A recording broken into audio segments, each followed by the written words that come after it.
आगरा, ये वो शहर है जिसे दुनिया एक प्यार की निशानी के रूप में जानती है। एक राजा ने अपनी बेगम की याद में दुनिया का सबसे खूबसूरत मकबरा बनाया, यानी कि ताजमहल। तो आइए मेरे साथ आगरा की सीरीज के एपिसोड 1 में एक प्यार की निशानी यानी कि ताजमहल के बारे में जानते हैं।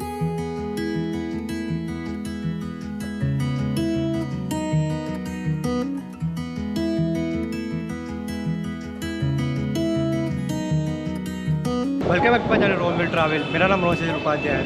आज तारीख है 13 सितंबर 2022 और अभी मैं हूँ आगरा में। जैसे कि कल मैं दिल्ली में था। एक्चुअली क्या है कि दिल्ली में 3 ही दिन थे।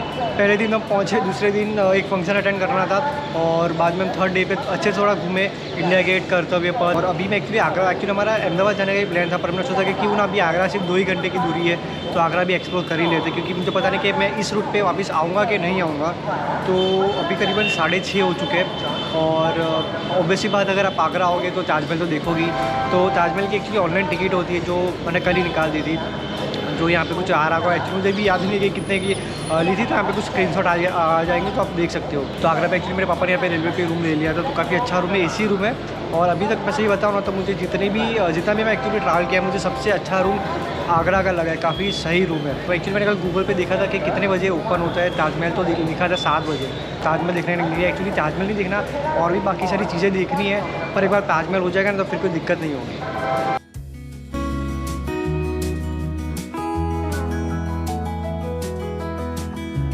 तो अभी मैं और मेरे पापा रिक्शा से ताजमहल तक जा रहे हैं और आगरा की इस खूबसूरत रास्ते के मज़े ले रहे हैं। आगरा के 3 द्वार है, पश्चिम द्वार, पूर्व द्वार और दक्षिण द्वार। तो हम लोग पूर्व द्वार से अंदर एंटर कर रहे हैं, पर रास्ते में हमें यहाँ पे कचौरी वाला दिखा, तो सोचा कि क्यों ना सुबह सुबह कचौरी खा के अंदर जाते हैं, क्योंकि हमें नहीं पता था कि ताजमहल देखने में कितना समय जाएगा। तो अगर आप भी हमारी तरह पूर्व गेट यानी कि ईस्ट गेट से ताजमहल देखने आ रहे हो तो ये कचौरी वाले भैया आपको दिखेंगे, तो एक बार यहाँ की कचौरी ज़रूर ट्राई करना। तो अभी हम लोग कचौरी खा के ताजमहल के एंट्री गेट की तरफ जा रहे हैं। तो अभी मैं आपको ताजमहल के नज़दीक कौन से बड़े रेलवे स्टेशन है उसके बारे में बता देता हूँ। आगरा फोर्ट जिसकी दूरी 3 किलोमीटर है, आगरा कैंट जिसकी दूरी 6 किलोमीटर है और मथुरा जिसकी दूरी 61 किलोमीटर है। तो यहाँ पर आपको ताजमहल एंट्री का ऐसा बोर्ड दिखेगा। ताजमहल शुक्रवार को बंद रहता है। ताजमहल सूर्योदय से 30 मिनट पहले खुलता है और सामान्य दिनों के दौरान सूर्यास्त के 30 मिनट पहले बंद हो जाता है। तो यहाँ पे क्लॉक रूम भी है जहाँ पे आप अपना सामान रख सकते हो। तो एक बार मैं अगर आपको एंट्री फीस की बात करूँ तो एंट्री फीस 50 रुपीज़ है, और यदि कोई मुख्य समाधि पर जाना चाहता है तो अतिरिक्त फीस 200 रुपीज़ है। 15 साल के कम उम्र के बच्चों के लिए यहाँ पे कोई फीस नहीं है, इंडिया और आउट ऑफ इंडिया दोनों के लिए। आप ऑनलाइन टिकट भी परचेस कर सकते हो।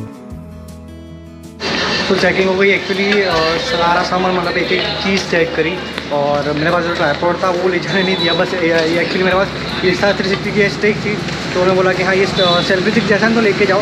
तो यहाँ पे ट्राइपॉड अलाउड नहीं है, पर एक्चुअली क्या है कि मैं वापस होटल जाने नहीं वाला था, तो मैं सब लेके आया हूँ।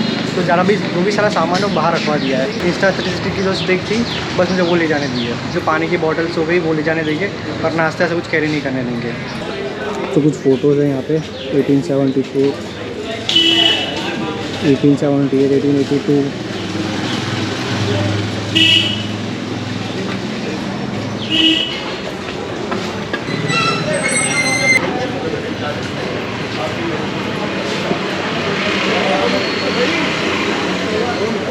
तो आगरा में इतनी जगह है जो आप घूम सकते हो।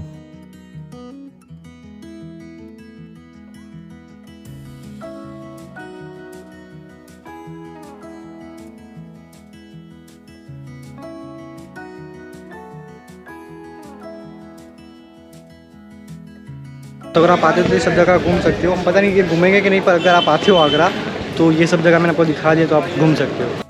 तो ये ताजमहल का पूर्व गेट है यानी कि ईस्ट गेट, और हम लोग ईस्ट गेट से अंदर एंटर कर रहे हैं।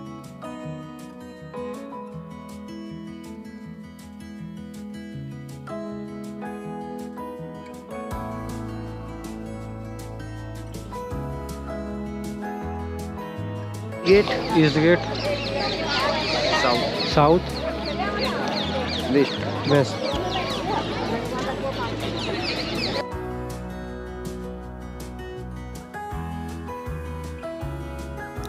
मुख्य द्वार दरवाजा भी एक स्मारक स्वरूप है। यह भी संगमरमर एक लाल बलुआ पत्थर से निर्मित है। इसका मेहराब ताजमहल के मेहराब के प्रति है।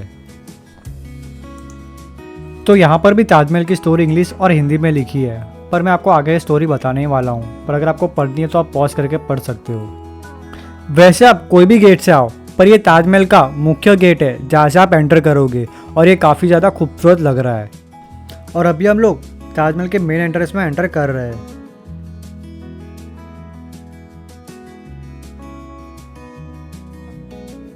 सो अब जैसे इस गेट से एंटर करोगे ना, तो यहाँ पे एक्चुअली वीडियोग्राफी के लिए कैमरा जाके, अगर आपके पास कैमरा होगा तो 25 रुपीज़ आपको चार्ज देना है। तो अभी मैं आपको थोड़ा ताजमहल के बारे में बताता हूँ। ताजमहल एक विश्व धरोहर मकबरा है। इसका निर्माण मुगल सम्राट शाहजहां ने अपनी पत्नी मुमताज़ महल की याद में करवाया था। इसे अटूट प्रेम के रूप में देखा जाता है। इस वीडियो की आखिर में मैं आपको मुगल साम्राज्य के बारे में थोड़ी सी जानकारी दूंगा। तो अभी मैं आपको थोड़ा मुमताज़ महल के बारे में बता देता हूँ। मुगल साम्राज्य की रानी मुमताज़ महल का जन्म का नाम अर्जुमंद बानो था। मुगल सम्राट शाहजहां ने अपनी पत्नी अर्जुमंद बानो बेगम को मुमताज़ महल की उपाधि से सम्मानित किया था। वह शाहजहां की पत्नी थी और 19 जनवरी 1628 से 17 जून 1631 तक मुगल साम्राज्य की रानी थी। उनका जन्म 27 अप्रैल 1593 आगरा में हुआ था। मुमताज़ महल की मृत्यु उनके 14वें संतान और अंतिम बेटी गोहर आरा बेगम के जन्म के दौरान दक्कन प्रांत के बुरहानपुर में 17 जून 1631 में हुई थी, वर्तमान मध्य प्रदेश। तो अभी मैं आपको थोड़ा शाहजहां के बारे में बता देता हूँ। उनके बचपन का नाम खुर्रम था। शाहजहां के पिता का नाम जहांगीर था, जो चौथे मुगल सम्राट थे। शाहजहां की माता का नाम जगत गोसाई था और वह जोधपुर के शासक राजा उदय सिंह की पुत्री और राजपूत राजकुमारी थी। उनका जन्म 5 जनवरी 1592 को लाहौर में हुआ था। उनकी मृत्यु 22 जनवरी 1666 को आगरा के किले में हुई थी।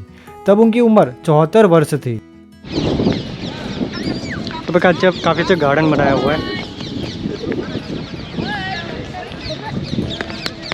तो मेरे पीछे ताजमहल, और मैं यहाँ पे करीबन बहुत छोटा था तब आया था। आई थिंक सो मैं तब मुझे हुए एक्चुअली 10 साल हो गए होंगे, क्योंकि मेरे को अभी भी याद है। मेरे पास एक्चुअली एक फ़ोटो ऐसे ताजमहल ऐसे पकड़ा हुआ। सो काफ़ी अच्छा लगा है, क्योंकि करीबन 10 साल के बाद काफ़ी कुछ यहाँ पे चेंज हो गया है। सो 10 साल के बाद आया हो तो काफ़ी खुशी हो रही है कि 10 साल पहले आया था और 10 साल के बाद आया हूँ। तो और भी थोड़ा अंदर एक्सप्लोर करना है तो भी थोड़ा अंदर एक्सप्लोर करते हैं। बाग के मध्य में एक उच्च स्थल पर बने तालाब में ताजमहल का रिफ्लेक्शन दिखता है। इस थोड़ी सी ऊंचाई पर बने तालाब को अल हौद अल कवथार कहते हैं।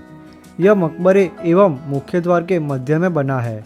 यह रिफ्लेक्शन इसकी सुंदरता को 4 चांद लगाता है। चारबाग के बगीचे फारसी बागों से प्रेरित है। ताजमहल कैसा लग रहा है आपको? बहुत मस्त है। हम कितने 10 साल पहले आए थे ना यहाँ पे? 10 साल हो गया। और यहाँ पे कहीं पे फ़ोटो खिंचवाया था हमने। और अभी 10 साल के बाद काफ़ी कुछ थोड़ा चेंज हो चुका ना यहाँ पे।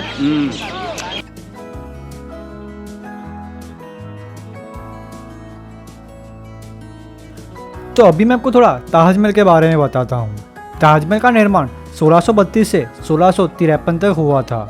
पूर्व में इस जमीन पर जयपुर के महाराजा जय सिंह का आलीशान महल था। महाराजा शाहजहां ने इसके बदले जयपुर के महाराजा जय सिंह को आगरा शहर के मध्य में एक बृहद महल दिया था। आधारशिला एवं मकबरे को निर्मित होने में 12 साल लगे थे। मुख्य मकबरा 1643 में पूर्ण हुआ था।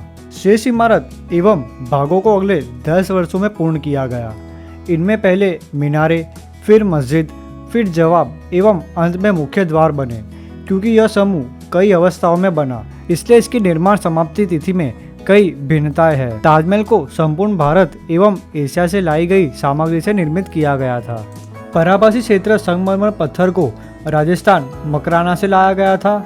जैस्पर को पंजाब से, हरिताश्म एवं स्फटिक या क्रिस्टल को चीन से लाया गया था। तिब्बत से फिरोजा, अफगानिस्तान से लैपिस लजुली, श्रीलंका से नीलम एवं अरबिया से इंद्रगोप या कॉर्नेलियन लाए गए थे। कुल मिलाकर 28 प्रकार के बहुमूल्य पत्थर एवं रत्न क्षेत्र संगमरमर में जड़े गए थे।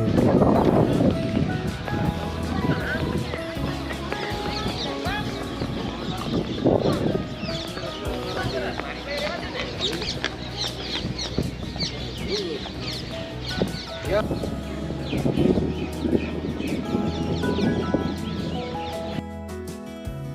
पे एक्चुअली 2 टिकट्स है, एक 50 वाली पूर्ण नेट वाली 200 में आप यहाँ पे अंदर जा सकते हो।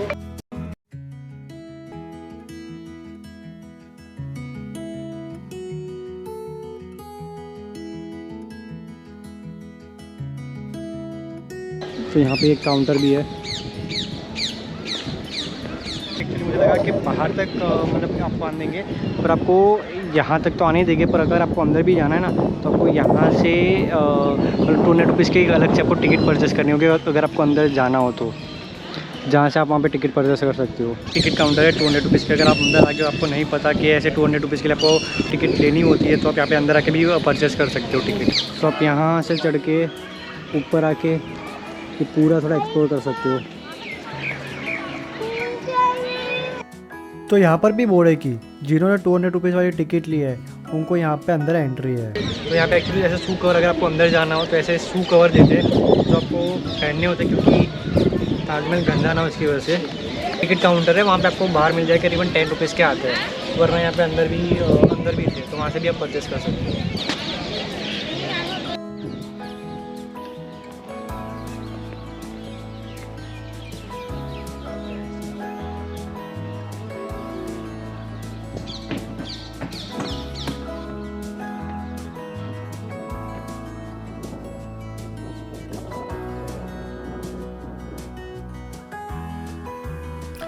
तो अभी मैं ताजमहल के अंदर आया हूँ, तो आपको ये जो रंगीन पत्थर दिख रहे होंगे काइंड ऑफ जो फ्लावर्स वाले, उसकी भी मैं आपको एक बार स्टोरी बताता हूँ। तो आपके जो फ्लावर्स वाले जो पत्थर दिख रहे होंगे, इसको कोई कलर नहीं किया गया, पर संगमरमर के पत्थर जो है उसको उसी डिज़ाइन से काट कर और रंगीन पत्थर को भी फ्लावर की आकृति बनाकर उसके अंदर चिपकाया गया है। यहाँ कई प्रकार के बहुमूल्य पत्थर एवं रत्न श्वेत संगमरमर में जड़े गए थे, जैसे कि मकराना शहर का संगमरमर, जिसे मकराना मार्बल के नाम से जाना जाता है। दूसरा, जैस्पर, आमतौर पर लाल, पीला, भूरा या हरा रंग और शायद ही कभी नीला होता है और इसका उपयोग आभूषण या रत्न के रूप में किया जाता है। तीसरा, जेड, एक खनिज है जिसका उपयोग आभूषण के रूप में किया जाता है। यह आमतौर पर हरा होता है, हालांकि पीला या सफेद भी हो सकता है। फिरोजा, एक अपारदर्शी नीला से हरा खनिज है जो दुर्लभ और मूल्यवान है और इसके अनूठे रंग के कारण हजारों वर्ष से रत्न और सजावटी पत्थर के रूप में बेशकीमती है। पांचवा, लापिस लालूजी या संक्षेप में लैपिस, यह गहरे नीले रंग का कीमती पत्थर है जिसे प्राचीन काल से इसके गहन रंग के लिए बेशकीमती माना जाता है। छठा, नीलम, एक कीमती रत्न है। यह आमतौर पर नीला होता है, लेकिन प्राकृतिक फैंसी नीलम पीले, बैंगनी, नारंगी और हरे रंग में भी पाया जाता है। सातवां, कार्नेलियन, एक भूरा लाल खनिज है जिसे आमतौर पर अर्ध कीमती रत्न के रूप में उपयोग किया जाता है।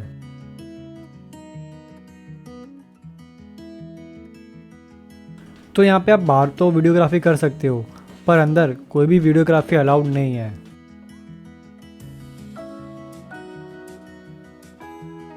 तो ये यमुना रिवर है।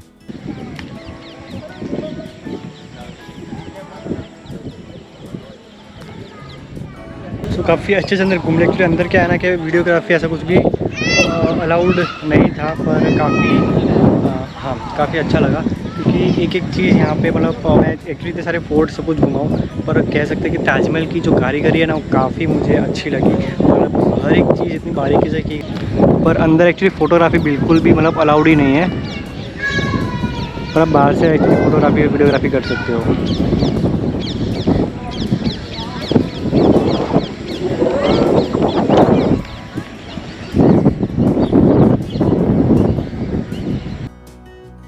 वैसे तो अंदर रिकॉर्डिंग अलाउड नहीं थी, पर तो भी अगर मैं आपको थोड़ी जानकारी दूँ तो ताजमहल के भीतर का जो हॉल है वहाँ पर पारंपरिक अलंकरण तत्वों से बहुत आगे निकल जाता है।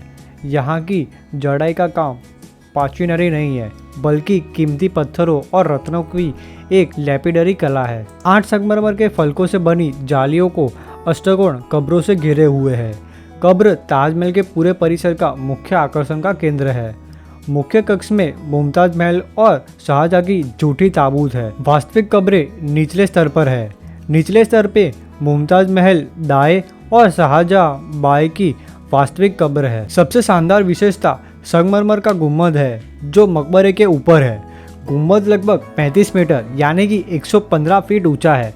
अपने आकार के कारण गुम्बद को अक्सर प्याज गुम्बद या अमृत गुम्बद कहा जाता है। शीर्ष को कमल के डिजाइन से सजाया गया है जो इसकी ऊंचाई को बढ़ाने का काम भी करता है। गुम्बद के आकार पर 4 छोटी गुंबददार छतरियां रखी गई है जो मुख्य गुम्बद के प्याज के आकार की नकल करती है। तो अभी मैं आपको थोड़ा मीनार के बारे में बताऊँ तो मुख्य आधार के चारों कोनों पर 4 विशाल मीनारें स्थित है। यह प्रत्येक मीनार 40 मीटर ऊंची है। यह मीनार मस्जिद में अजान देने हेतु बनाई जाने वाली मीनारों के समान ही बनाई गई है। प्रत्येक मीनार 2-2 छज्जों द्वारा 3 समान भागों में बटी है। मीनार के ऊपर अंतिम छज्जा है जिस पर मुख्य इमारत के समान ही छतरी बनी है। इन पर वही कमलाकर आकृति एवं किरीट कलश भी है।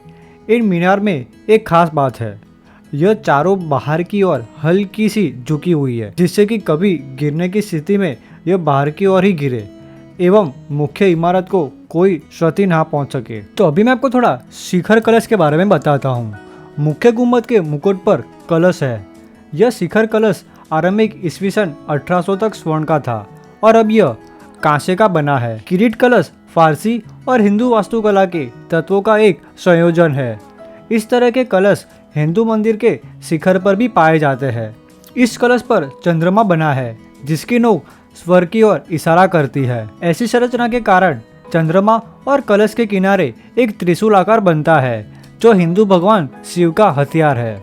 तो अभी मैं आपको मीनार के ऊपर जो छतरियां है उसके बारे में थोड़ी जानकारी देता हूँ। गुम्बद के आकार को यहाँ के चारों कोनों पर 4 छोटे गुम्बद के आकार की छतरियां द्वारा प्रबलित किया गया है। छतरियों के गुम्बद जो मुख्य गुम्बद के आकार की नकल है। छत पर आंतरिक प्रकाश व्यवस्था के लिए छतरों का स्तंभ आधार खुला है। ऊंचे अलंकृत संगमरमर के फूलदान गुम्बद की ऊंचाई को बढ़ाते हैं।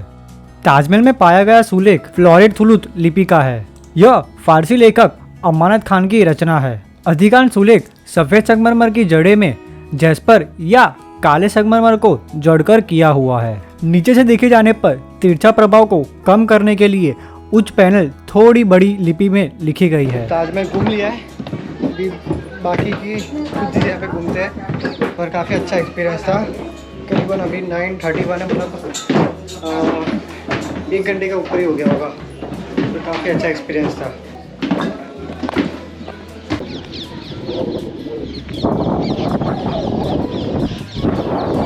मतलब इतना खूबसूरत है, वैसे आप उसको बस देखते रहोगे ना तो भी इतना आपको अच्छा लगेगा क्योंकि मतलब हर एक एंगल से कुछ ना कुछ आपको अलग देखने मिलेगा यहाँ पे।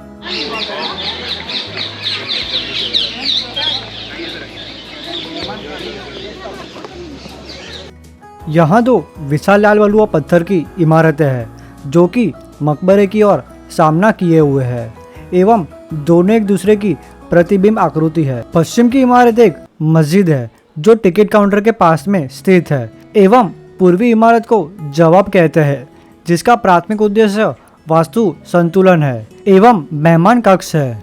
इन दोनों इमारतों के बीच अंतर यह है कि मस्जिद में एक मेहराब कम है, उसमें मक्का की ओर आला बना है एवं जवाब के फर्श में ज्यामितीय नमूने बने हैं, जबकि मस्जिद के फर्श में 569 नमाज पढ़ने हेतु बिछौने के प्रतिरूप काले संगमरमर से बने हैं। मस्जिद का मूल रूप शाहजहां द्वारा निर्मित अन्य मस्जिद के समान ही है। यह 7 ही इमारतें 1643 में पूरी हुई। तो मैं आपको दोनों इमारतें एक बार नज़दीक से दिखा देता हूँ। इस इमारत का नाम मेहमान खाना है।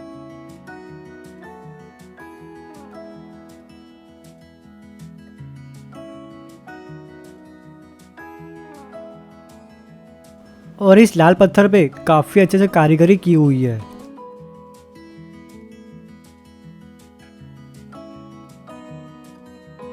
और मेहमान खाना अंदर से कुछ इस तरीका का दिखता है।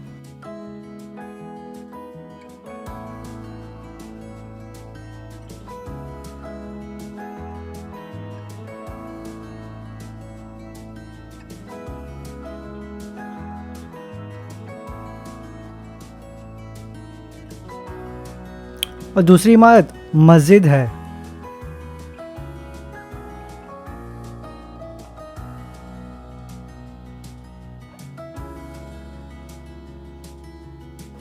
और मस्जिद अंदर से काफ़ी ज़्यादा खूबसूरत दिखती है।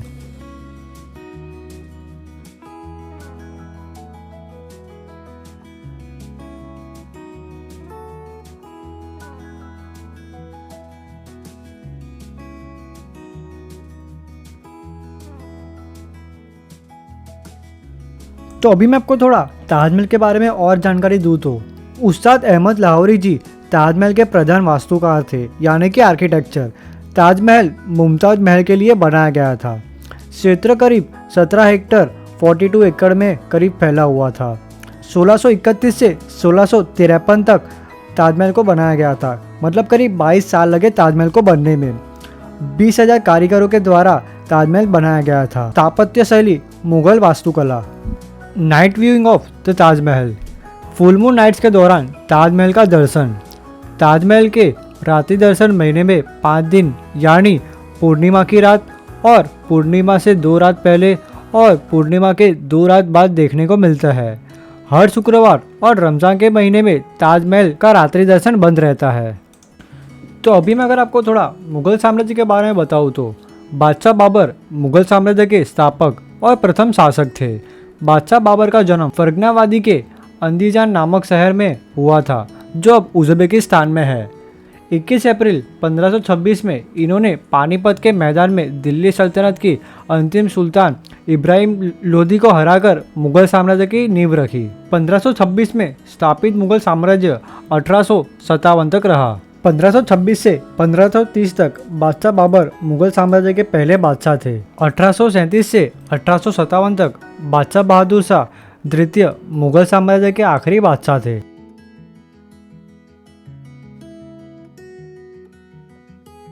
और हमें यहाँ पे मनीष भाई मिले जो गुजरात राजकोट से थे। अभी करीबन 10 बज चुके, मतलब मुझे करीबन 2 घंटा लगा अच्छे से ताजमहल एक्सप्लोर करने में, क्योंकि मैं वीडियोग्राफी भी कर रहा था ना। तो अगर आप भी आ रहे हो तो ये अंदाज़ा लगा के रहना कि 1.5 मतलब अप्रोक्स 2 घंटे सबको यहाँ पे लग ही जाएगा, क्योंकि यहाँ पे अभी क्या है ना कि 10 बजे गए ना तो काफ़ी भीड़ बढ़ना शुरू हो चुकी है। मैं जब आया था करीबन 8 बजे थे और अभी 10 बज चुके हैं, तो थोड़ी भीड़ आना शुरू हो चुकी है। पर काफ़ी अच्छे से लाइक हमने थोड़ा घूम लिया है।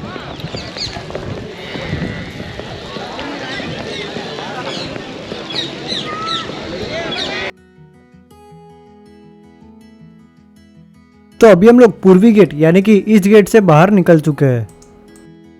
तो अभी करीबन 10 बजने आया है, इसलिए यहाँ पे भीड़ भी बढ़ चुकी है। जब हम आए थे तो इतनी भीड़ नहीं थी। और आपको यहाँ पे बाहरी खाने पीने की चीज़ें भी मिल जाएगी, और अगर आपको शॉपिंग करनी है तो आप शॉपिंग भी कर सकते हो। तो आज के वीडियो के लिए बस इतना ही रखते हैं। नेक्स्ट वीडियो यानी कि आगरा सीरीज़ के एपिसोड 2 में मैं आपको आगरा फोर्ट के बारे में दिखाऊँगा। मैंने अपनी चैनल पर करीब 260 से अधिक वीडियोज़ बनाए हैं, जो आप मेरे चैनल पर जाके भी देख सकते हो। और मेरी वेबसाइट rohanviltravel.com पे आप ब्लॉग्स भी पढ़ सकते हो।